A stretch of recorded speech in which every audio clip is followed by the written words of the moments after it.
Party के संयोजक और आम आदमी पार्टी के नेताओं और कार्यकर्ताओं की नजर में दिल्ली के अनऑफिशियल पर उनकी नजर में एक्चुअल मुख्यमंत्री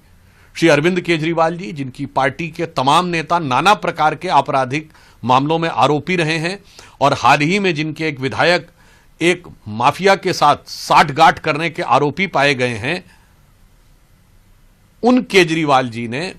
संभवतः अपनी पार्टी के ऊपर लग रहे इन घनघोर और गंभीर आरोपों से ध्यान भटकाने के लिए चिरपरिचित शैली में फिर वही अपने अनर्गल और निराधार आरोप लगाने का प्रयास किया है। आज ही पंजाब में पवित्र स्वर्ण मंदिर में पूर्व उप मुख्यमंत्री सुखबीर सिंह बादल जी के ऊपर हुआ जानलेवा हमला आम आदमी पार्टी की पंजाब सरकार के दौरे हुकूमत में ध्वस्त हो चुकी कानून व्यवस्था की एक नई नजीर प्रस्तुत कर रहा है और यह घटना से पूरा देश स्तब्ध है। परंतु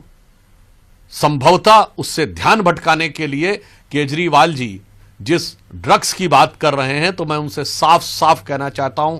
हां केजरीवाल जी, यह सच है, पिछले 10 वर्षों में हमारे सरकार के शासनकाल में 28,000 करोड़ रुपए की ड्रग्स पकड़ी गई हैं और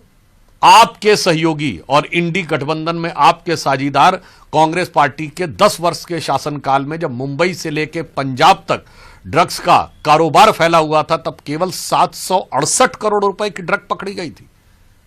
क्या यह देश को समझ में आने वाला मुद्दा नहीं है? और हमने इतनी सतर्कता और सावधानी बरती है कि सिर्फ बंदरगाह पे नहीं बल्कि डीप सी में 100 किलोमीटर अंदर जाकर भी हजारों किलो ड्रग्स पकड़ी है। केजरीवाल जी, जो कि सर्जिकल स्ट्राइक से लेकर बालाकोट तक अनेक प्रकार के अनर्गल प्रश्न खड़े करके हमारे सैनिकों के सम्मान का मजाक उड़ा चुके हैं, क्या वो एक बार हमारे तटरक्षक बलों पर के सैनिक और जो उनके कर्मी हैं, जो जिस सतर्कता और गंभीरता के साथ इस ड्रग माफिया के खिलाफ लड़ रहे हैं, उसका वो मजाक नहीं उड़ा रहे हैं?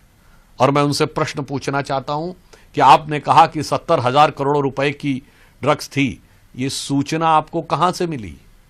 क्या किसी ने आपको फोन पे बताया या उस कार्टेल का कोई हिस्सा है? हम बहुत साफ बताना चाहते हैं कि दिल्ली में एक बोतल के बदले दूसरी बोतल देने वाले, अर्थात जो दारू के नशे में दिल्ली को डुबोने वाले, अब ड्रग का बहाना करके दिल्ली के वास्तविक मुद्दों से ध्यान नहीं भटका सकते। आज दिल्ली की जनता यह जानना चाहती है कि शिक्षा, स्वास्थ्य और शराब के घोटाले में आकंठ डूबी हुई सरकार ने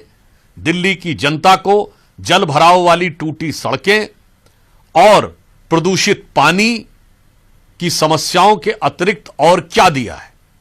इसलिए हमारा सीधा सवाल यह है कि केजरीवाल जी अपनी चिरपरिचित शैली में कितने भी प्रकार के प्रपंच कर लें, परंतु वह मुख्य मुद्दों से ध्यान नहीं भटका सकते, जो दिल्ली से लेकर पंजाब तक आम आदमी पार्टी की सरकार की कार्यशैली और उस पार्टी में मीडिया में प्राप्त समाचारों के अनुसार हो रहे अंतर्द्वंद के कारण जो समस्याएं इन दोनों राज्यों के लोगों को झेलनी पड़ रही हैं, उससे